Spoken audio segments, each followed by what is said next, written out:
Welcome to CMA पाठशाला। Hello friends, आज के इस वीडियो में हम स्टार्ट करने वाले हैं हमारा पेपर नंबर 19 जो है कॉस्ट एंड मैनेजमेंट ऑडिट। ठीक है, तो हम स्टार्ट करेंगे हमारा फर्स्ट चैप्टर से जो है हमारा बेसिक।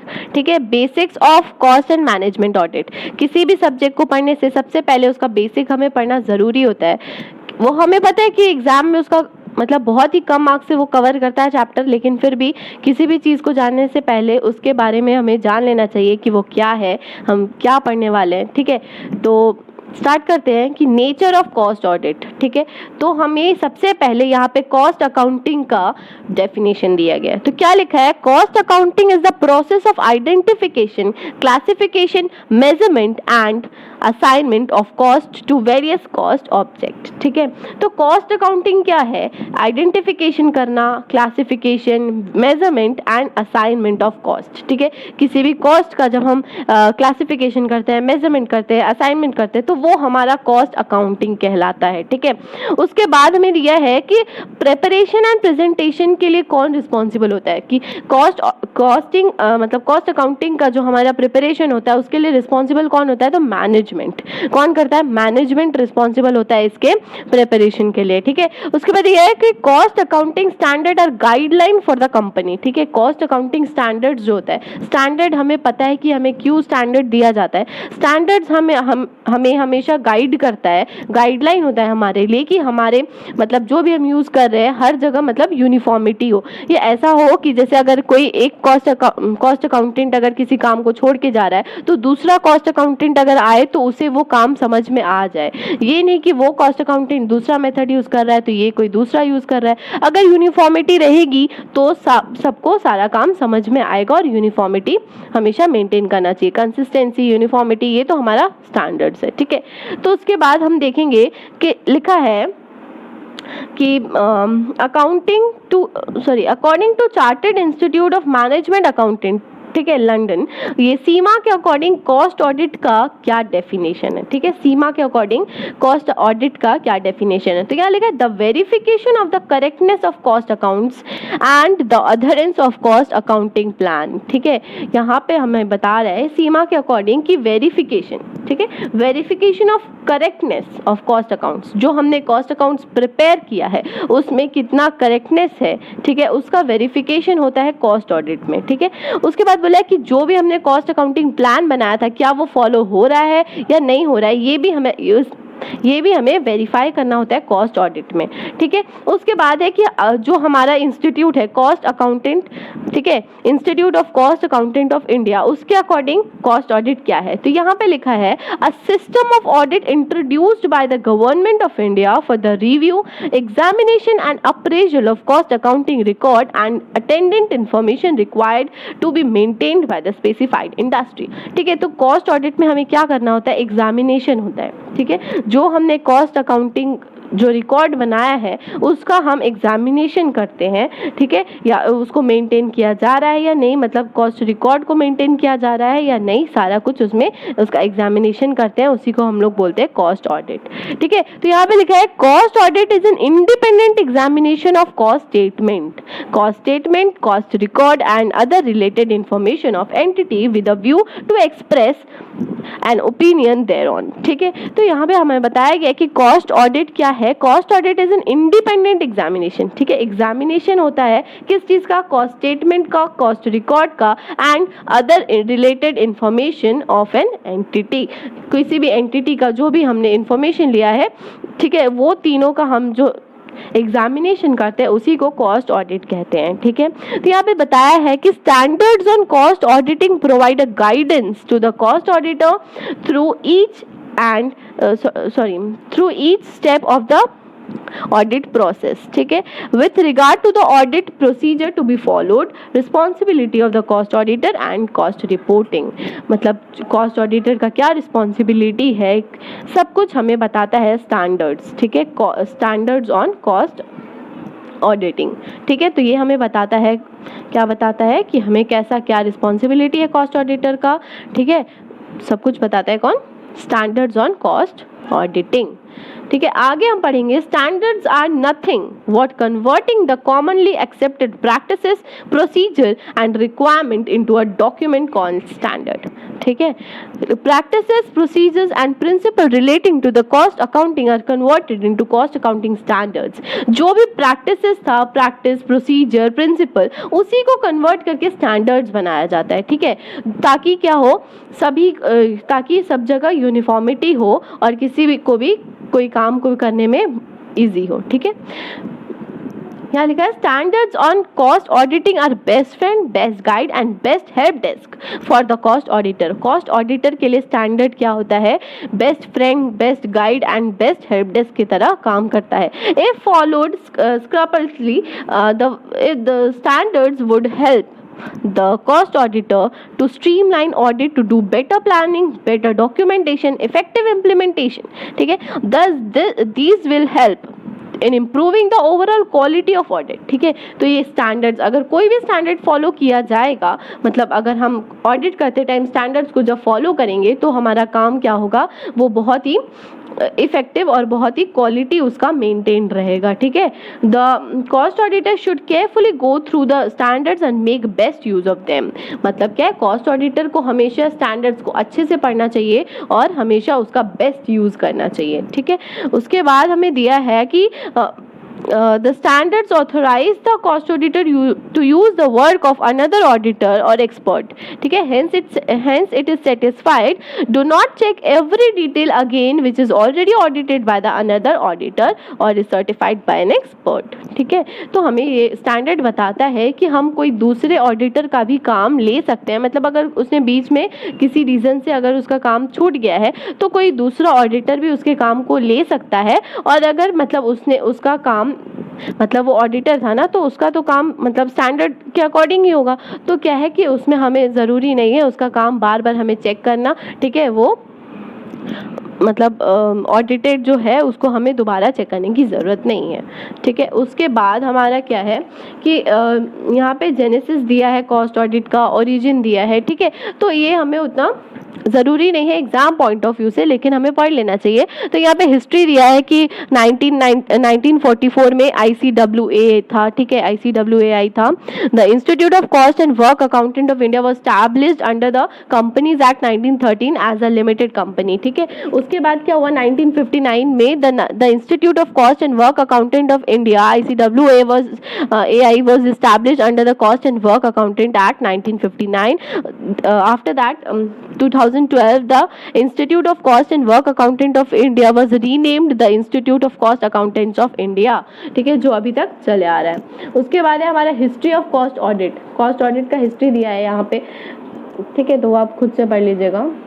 यहाँ पे सेक्शन 148 ऑफ कंपनीज एक्ट, ये हमने कंपनीज एक्ट में सेक्शन 148 पढ़ा है, वही उसी के बारे में यहाँ पे डिटेल्ड में डिस्कशन है। तो यहाँ पे हम पढ़ेंगे कि notwithstanding anything contained in this chapter, the central government may, by order, in respect of such classes of companies engaged in the production of such goods and or providing such services as may be prescribed, direct that particular relating to the utilization of material, of labor, or to other items of cost as may be prescribed shall also be included in the books of accounts kept by that class of company. ठीक है, तो इसमें बोला है कि central government ने हमें ये बोला है कि जब अगर कोई भी कंपनी अगर प्रोडक्शन प्रोसेस में इन्वॉल्व है तो उस कंपनी को उसका कॉस्ट रिकॉर्ड को मेंटेन करना इम्पॉर्टेंट है, मतलब नेसेसरी है।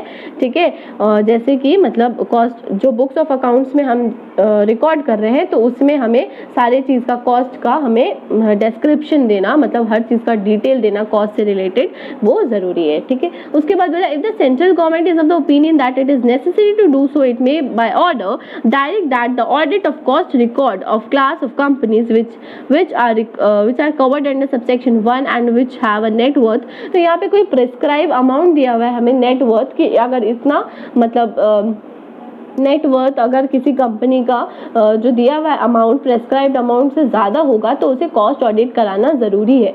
आई थिंक वो अमाउंट है 35 करोड़ रुपीज़ या नॉट श्योर दैट। उसके बाद है हमारा the auditor under subsection 2 shall be conducted by cost accountants practices, ठीक है, इन प्रैक्टिस, ठीक है, जो कॉस्ट अकाउंटेंट इन प्रैक्टिस है सिर्फ वही कॉस्ट ऑडिट का काम कर सकते हैं, ठीक है, और वो सिर्फ रेम्यूनरेशन का कौन डिसाइड करता है, सेंट्रल गवर्नमेंट डिसाइड करता है, और उसको अपॉइंट भी कौन करता है, सेंट्रल गवर्नमेंट अपॉइंट करता है, ठीक है। उसके बाद है हमारा an audit conducted under this section shall be in addition to the audit conducted under section 143, जो हमारा ऑडिट सेक्शन 143 में होता है, ठीक है, उसके एडिशन में है ये। ऐसा नहीं कि कॉस्ट ऑडिट जब हम करवा रहे हैं तो हमें वो वाला ऑडिट नहीं करवाना पड़ेगा, वो ऑडिट के साथ साथ ये भी करवाना ज़रूरी है, ठीक है, दोनों ऑडिट एक साथ हो सकता है। यहाँ पे लिखा था क्वालिफिकेशन, डिसक्वालिफिकेशन, राइट, ड्यूटी, तो ये जो भी है क्वालिफिकेशन, डिसक्वालिफिकेशन, जो हमने मतलब कंपनीज लॉ में पढ़ा था, जो ऑडिटर के पास जो होता है सेम वो वही वाला राइट, मतलब सेम वो सारा राइट, डिस्क्वालिफिकेशन जितना भी होता है, ड्यूटी वगैरह, वो सारा सेम एप्लीकेबल है कॉस्ट ऑडिटर पे भी, ठीक है। उसके बाद the company shall within 30 days from the date of receipt of copy of the cost audit, जो कॉस्ट ऑडिट हमारा हुआ है उसको विद इन 30 डेज हमें सेंट्रल गवर्नमेंट के पास फर्निश करना पड़ता है, along with the full information and explanation on every reservation और क्वालिफिकेशन कंटेन देयरिन, ठीक है। उसके बाद है कि अगर सेंट्रल गवर्नमेंट को किसी भी चीज़ में, अगर जैसे हमने जो फर्निश किया जितना भी इंफॉर्मेशन, अगर उसमें किसी भी चीज़ पे अगर गवर्नमेंट को किसी तरह का डाउट है तो वो किसी भी टाइम बुला के कंपनी को पूछ सकती है कि इसमें क्या है, ठीक है। उसके बाद है हमारा ऑब्जेक्टिव ऑफ कॉस्ट ऑडिट, हम कॉस्ट ऑडिटर बनने वाले हैं, हम कॉस्ट अकाउंटेंट हैं, ठीक है, मतलब बनने वाले हैं, तो उसके लिए हमें सबसे पहले हमें पता होना चाहिए ना कि हमारा ऑब्जेक्टिव क्या है कॉस्ट ऑडिट करने का, क्यों हम कॉस्ट ऑडिट कर रहे हैं, ठीक है। तो यहाँ पे हमें दिया है कि फर्स्ट है वेरिफिकेशन ऑफ कॉस्ट अकाउंट्स, ठीक है, जो हमने कॉस्ट अकाउंट्स को प्रिपेयर किया है उसका वेरिफिकेशन करना हमारा सबसे फर्स्ट ऑब्जेक्टिव है, ठीक है। सेकेंड आता है हमारा ensuring that the prescribed procedure of accounting record rule are duly adhered और नॉट, ठीक है। तो यहाँ पे बोला है कि जो भी हमने रूल बनाया है कॉस्ट अकाउंटिंग रिकॉर्ड को बनाने के लिए वो यहाँ पे फॉलो किया जा रहा है या नहीं, ठीक है, वो है हमारा सेकेंड ऑब्जेक्टिव। थर्ड है हमारा detection of error and fraud, ठीक है, एरर और फ्रॉड को डिटेक्ट करना कॉस्ट ऑडिटर का रिस्पॉन्सिबिलिटी है और ऑब्जेक्टिव है, ठीक है। उसके बाद है verification of the cost of each cost unit, ठीक है, कितना कॉस्ट यूनिट और कॉस्ट सेंटर वगैरह सबका वेरिफिकेशन कौन करता है, कॉस्ट ऑडिटर करता है। उसके बाद है determination of inventory valuation, facilitating the fixation of prices of goods और सर्विसेज, ठीक है, जो भी गुड्स और सर्विसेज किसी प्रोडक्शन में बन रहे हैं कंपनी में, ठीक है, तो वहाँ जो प्राइस फिक्स किया गया है वो सही है या नहीं है, मतलब सब कुछ कॉस्ट ऑडिटर को देखना होता है। फिर है क्या periodical reconciliation between the cost accountant and financial accountant, cost accounts और जो हमारा फाइनेंशियल अकाउंट्स था वो दोनों का भी हमें क्या करना होगा, रिकॉन्सिलिएशन, मतलब चेक करना होगा दोनों मतलब सही है या नहीं। उसके बाद है optimum utilisation of human physical financial resources, मतलब क्या, देखो हम लोग क्या है कॉस्ट एंड मैनेजमेंट अकाउंटेंट, ठीक है, तो मैनेजमेंट हम लोग का सिर्फ कॉस्टिंग का काम नहीं, हमारा मैनेजमेंट का भी बहुत बड़ा काम है, ठीक है, कि वहाँ कंपनी में मैनेजमेंट सही है या नहीं, यूटिलाइजेशन सही से हो रहा है या नहीं, फिजिकल फाइनेंशियल सब तरह का, ठीक है। उसके बाद है detection and correction of abnormal loss of material, कैसा मतलब ज़्यादा कंपनी में लॉस तो नहीं हो रहा, या तो टाइम का, मटीरियल का, सिर्फ लॉस हमारा सिर्फ मटेरियल का नहीं होता, टाइम का भी लॉस होता है कि वर्कर्स ज़्यादा मतलब किसी भी चीज़ में इधर उधर टाइम वेस्ट तो नहीं कर रहे, ठीक है, तो ये सब हमारा आ जाता है ऑब्जेक्टिव ऑफ कॉस्ट ऑडिट। उसके बाद है कॉस्ट अकाउंटिंग स्टैंडर्ड्स, ठीक है, तो कॉस्ट अकाउंटिंग स्टैंडर्ड्स क्या होता है, cost accounting standards are set of standards, ठीक है, that are design to achieve uniformity, ठीक है, ये तो हम लोगों ने पढ़ा ही है कि स्टैंडर्ड्स क्या होते हैं, यूनिफॉर्मिटी अचीव करने के लिए ही लाया जाता है स्टैंडर्ड्स को, ठीक है, और कंसिस्टेंसी बना रहे किसी भी चीज़ में, इसीलिए हम कॉस्ट अकाउंटिंग स्टैंडर्ड्स को फॉलो करना हमारे लिए बहुत ज़रूरी होता है। तो यानी कि the cost accounting standards provide a structured approach to measurement of cost in manufacturing process, integrate, harmonise and standardise cost accounting principle, provide guidance to users to achieve uniformity and consistency, arrive at the basis of computing the cost of product, enable practising members to make the use of cost accounting standards, ठीक है। तो ये सब तो basic चीज़ है। तो ये था हमारा फर्स्ट चैप्टर ठीक है, उसके साथ ही हमारा चैप्टर खत्म हुआ। अब हम इसके साथ स्कैनर के क्वेश्चंस भी सॉल्व करेंगे। ठीक है, स्कैनर के क्वेश्चन सॉल्व कर लेते हैं, हम देख लेते हैं कि कैसे एग्जाम में क्वेश्चंस आते हैं इससे रिलेटेड, इस चैप्टर से। तो इसमें ज़्यादा क्वेश्चंस है नहीं, ठीक है, एग्जाम में ज़्यादा क्वेश्चंस इससे नहीं आए हुए हैं, बट जो भी है फिर भी हम कर लेते हैं। फर्स्ट है हमारा क्वेश्चन जो आया था 2011 में, ठीक है, वो है right a note on social objective of cost audit. तो ऑब्जेक्टिव अभी हम लोगों ने पढ़ा, ठीक है, अभी हम लोगों ने बहुत अच्छे से पढ़ा कि क्या क्या ऑब्जेक्टिव है कॉस्ट ऑडिट करने का। ठीक है, वेरिफिकेशन और क्या क्या था, वेरिफिकेशन करना, उसके बाद मतलब सही से सारा काम हो रहा है या नहीं, फिर अकाउंटिंग स्टैंडर्ड फॉलो किया जा रहा है या नहीं, ठीक है, यही सब था। उसके बाद है हमारा define cost audit and status purposes. Cost audit क्या है, उसका पर्पस क्या है, वही पर्पस मतलब वही ऑब्जेक्टिव हो गया। ठीक है, तो ये हमारा हो गया सेकंड क्वेश्चन। उसके बाद थर्ड क्वेश्चन है what are the social objective of cost audit. फिर वही क्वेश्चन है कि सोशल ऑब्जेक्टिव क्या है। ठीक है, उसके बाद है ये 6 मार्क्स का क्वेश्चन है। ठीक है, यहाँ पे 4 मार्क्स का क्वेश्चन था, तो ये 4 या 6 मार्क्स का क्वेश्चन अगर आएगा तो आ सकता है। उसके बाद है हमारा question what are the duty of the companies in relation to the provision of section 148। तो अभी जो हम लोगों ने पढ़ा था सेक्शन 148 के अकॉर्डिंग क्या क्या कंपनी रूल जो भी है, तो वही लिखना था उस क्वेश्चन में। आई होप कि आप लोगों को ये वीडियो अच्छा लगा हो। अगर अच्छा लगा हो तो लाइक शेयर सब्सक्राइब ज़रूर करना अपने फ्रेंड्स के साथ। So thank you, bye bye, मिलते हैं नेक्स्ट वीडियो में।